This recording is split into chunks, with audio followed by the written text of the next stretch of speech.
Great. It's great to be here. Like I've built a lot of credibility in my career just working on incidents, fixing things and stuff. And so like having a conference which is all about availability and incident response is like dream topic. Also like one weird trick is like if you want to get accepted at a vendor conference, write up a snappy title for a talk about like a feature they shipped. They really like that kind of thing. Um, so yeah, so I'm Brian. I'm an engineer at Intercom. Been with Intercom for like 11 years. Intercom is a customer support AI agent business with a like legacy B2B mature SaaS business on the side. And so we have tens of thousands of customers who use us to support their customers, but increasingly it's our AI customer service agent that does this work. And this move to AI for Intercom as well has really increased like the pressure or the need for us to do a great job at improving uptime, instant response, all that kind of good stuff. We shifted from a model which was where we still do charge like seat-based uh, access to our like help desk products and those kind of things. But the way we charge these days for our AI agent is we bill per conversation resolved by the bot. So, you know, if the bot does a bad job or has to get a human involved or the customer isn't very happy with the response, we don't get paid. If they are happy and the conversation gets resolved, we do get paid.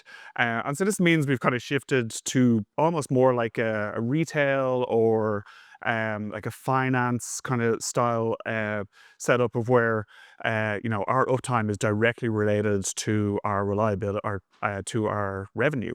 So yeah, pressure, the stakes kind of definitely have risen recently. But you know, as well, there's tens of thousands of people whose job it is to be in Intercom all day, talking to their customers. So this stuff kind of really does matter. Um, and so yeah, I'm just gonna show like so in my talk I'm gonna show a bunch of internal stuff and like a bit of a story about how we've thought about writing up public incident reports and how this has kind of changed over time. But here's just some cool stuff. Here's like some incident numbers. So here's our uptime over the last few months. As you can see, April was a pretty bad month. Things have improved. We might have been into like negative territory this month if it wasn't for AWS. I also maybe should have completely rewritten my talk after like the events of this week. Like the first thing I did this morning was to read the AWS incident write-up of Monday's outage. If you haven't read it, take an hour or so out of your day. It's very, very long. Maybe they just try to bore people to death with it or something. But there's also been some like really, really good other write-ups by different businesses about like what effect it had or didn't have on them. There was a particularly good one from OSO where they kind of showed how their architecture kind of helped them just like not get taken down by it.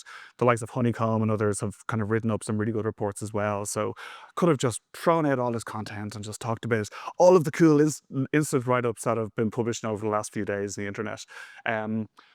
Yeah, so what's going on here? Like we had lots of database issues earlier on in the year, and you know, I think Intercom we do follow a lot of like best practices. Like we're a mature company, and we kind of know what we're doing by now, and you know, availability and reliability, they're all like aspects of product quality when it comes down to it.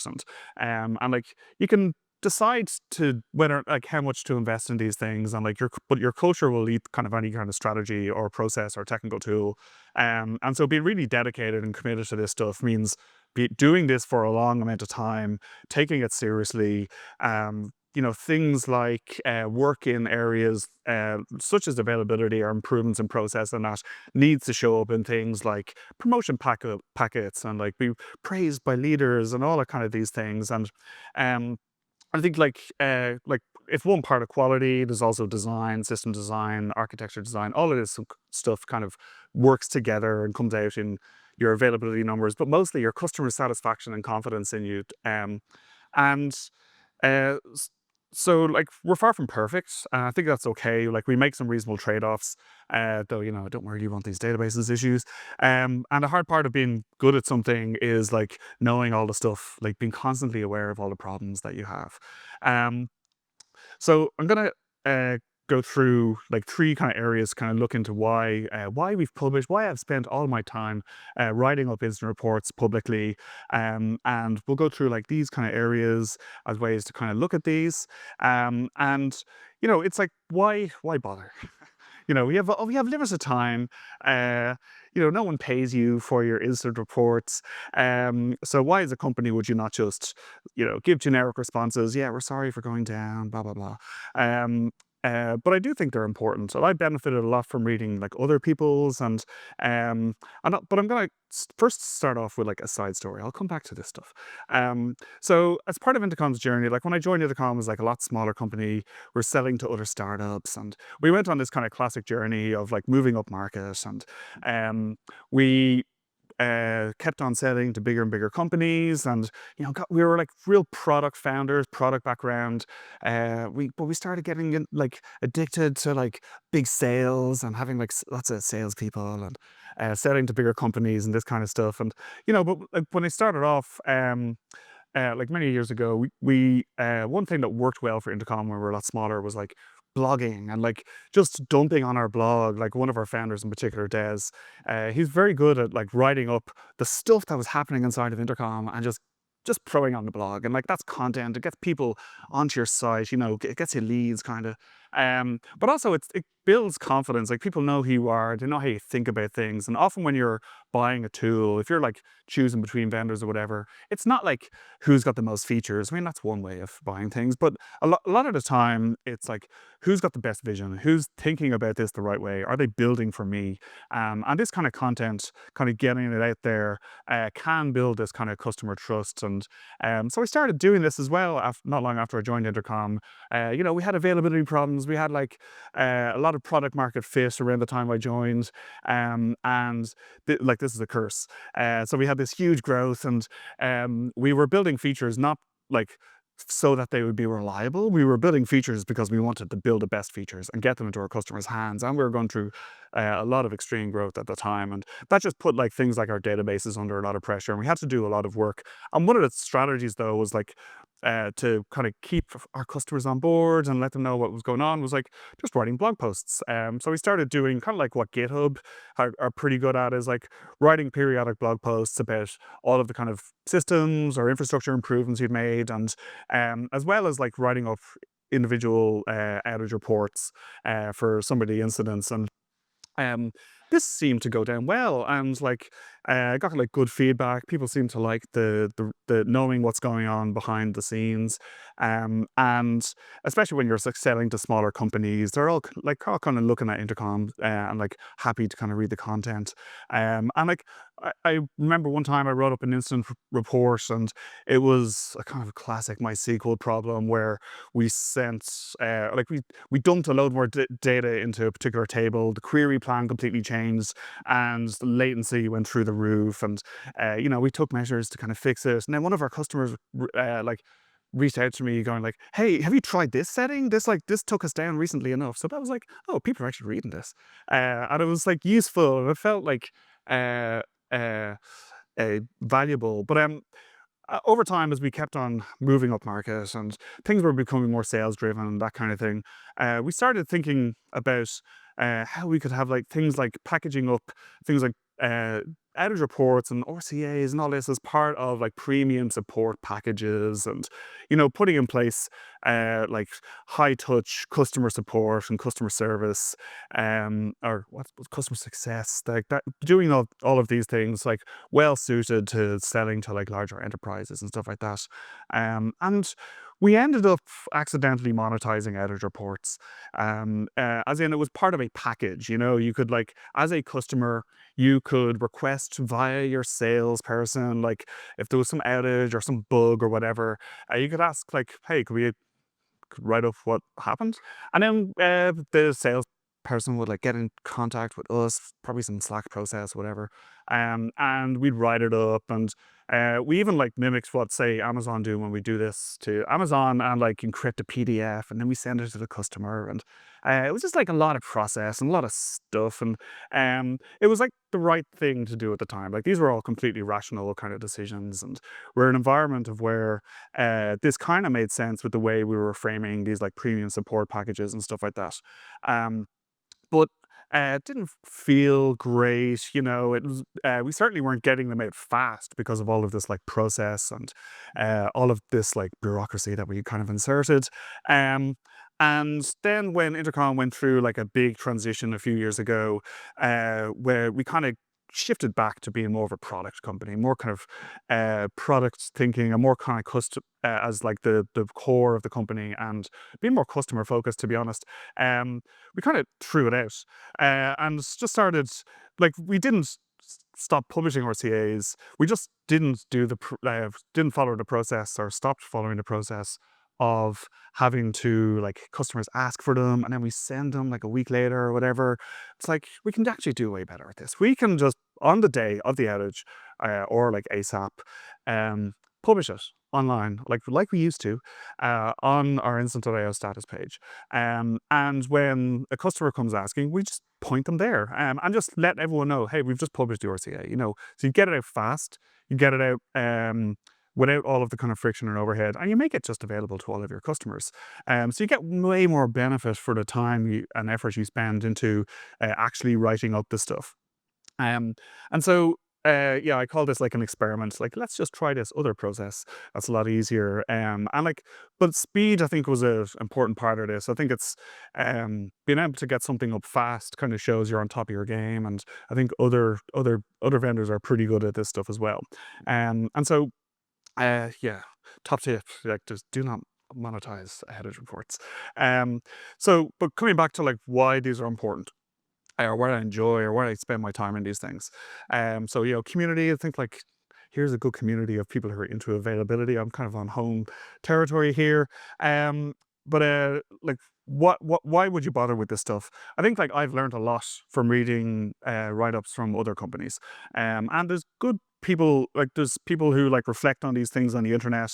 There's you know, back when Twitter was good, there was like good discussions on Twitter, but people write blogs and stuff like that about it as well. And yeah, it's like when it comes down to it in tech, we do learn from each other. Like we go to conferences and like we write books, we write papers, and all this kind of stuff. And like I think this is the way that this kind of needs to kind of share your learnings and help the tech community as a whole, and show your kind of work, or like get kind of things out there, even things you don't know what happened.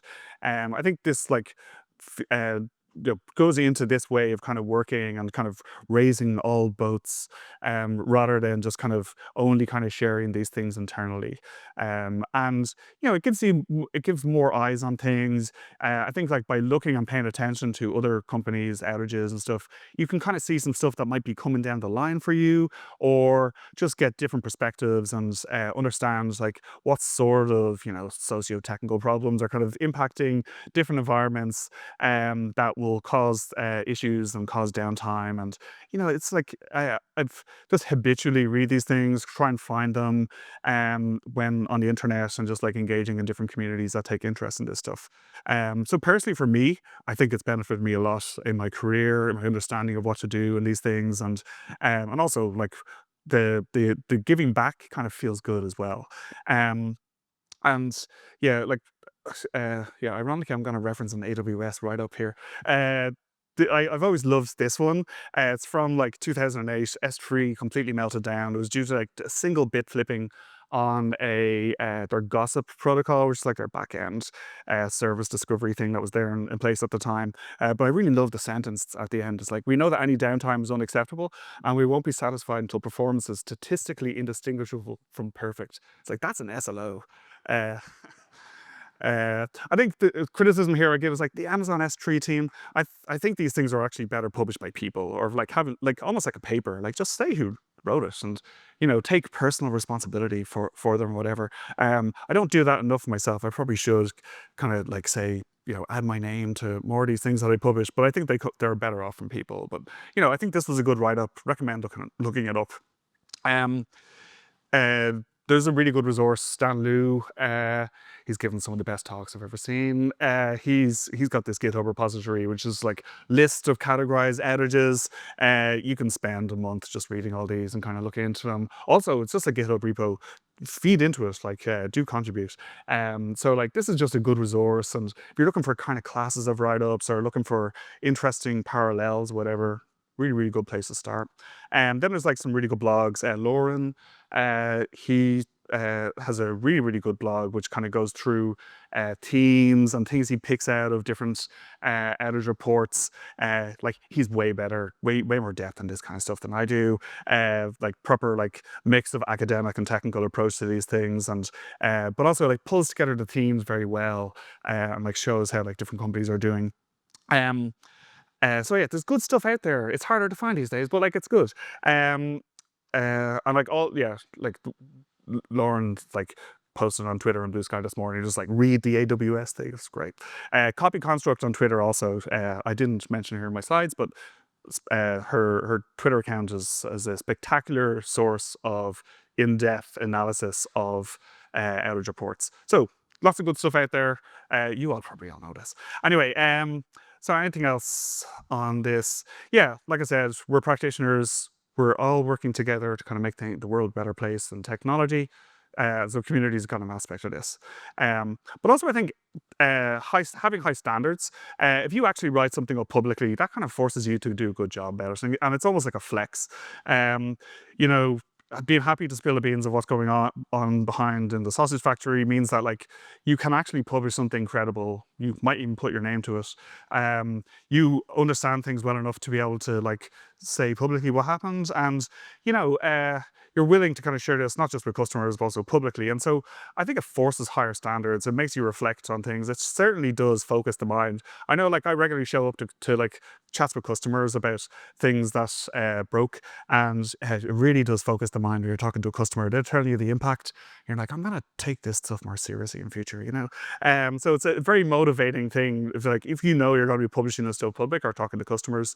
Yeah, other like I also just hold companies in high regard who do this kind of thing, like Cloudflare, Honeycomb, and others. It gives me confidence in them. I think it's important as like a buying decision, and I think these days there's a lot of building in public. I think especially with AI features, there's a lot of like uncertainty, and people are kind of just make distinctions between like their products and other products. And I think like failing in public or like showing off your failures in public is like another way of kind of building that kind of confidence for your customers or prospective customers, and maybe even hires of people like attracting people into recruiting. If they can see actually how you think about things, you take things seriously, it's not too bad for your brand. But I think it is a forcing function that causes you to like maybe do a bit better internally, or like when you know the consequences are that you're going to write stuff up publicly. I mean this in mostly a positive way, not like punishment. And being transparent as well. Like customers do appreciate it. Sometimes I don't know really what they do with these things. Sometimes they're like box ticking. They just kind of want to make sure they've followed up with the vendor. Other times they are interested. They want to see the evolution, or you take their concerns seriously, or they're kind of interested in what's going on. So we don't really have data here, but it certainly gives them a better story, especially like a contract renewal, those kind of times when like, yeah, we had these outages, but like, here's how we followed up, and we've been public with this stuff, and we had meetings with you. All of that kind of stuff kind of helps. So it's like this little contribution back to Intercom sales, I sort of like to take credit for. Okay, where's my embarrassing outage? So hilariously, it's a DNS outage. So last year I wrote up it's a report. I broke our internal DNS like on most of our hosts, so like for our asynchronous workers. So it was good fun write up. So I was like rolling out. Oh yeah. So when I joined Intercom, one of the first things did, or like I've made sure that has always been the case, is like just keep things super simple and flat. I used to work in networking in Amazon and other places, and so obviously I hate networks. So I've just like kept things super simple, and it's maybe the most impactful thing I've done at Intercom. So what I did, or well, unfortunately we added a private subdomain which is already going off not the simple track. For internal proxy SQL endpoints, we use proxy SQL to scale MySQL.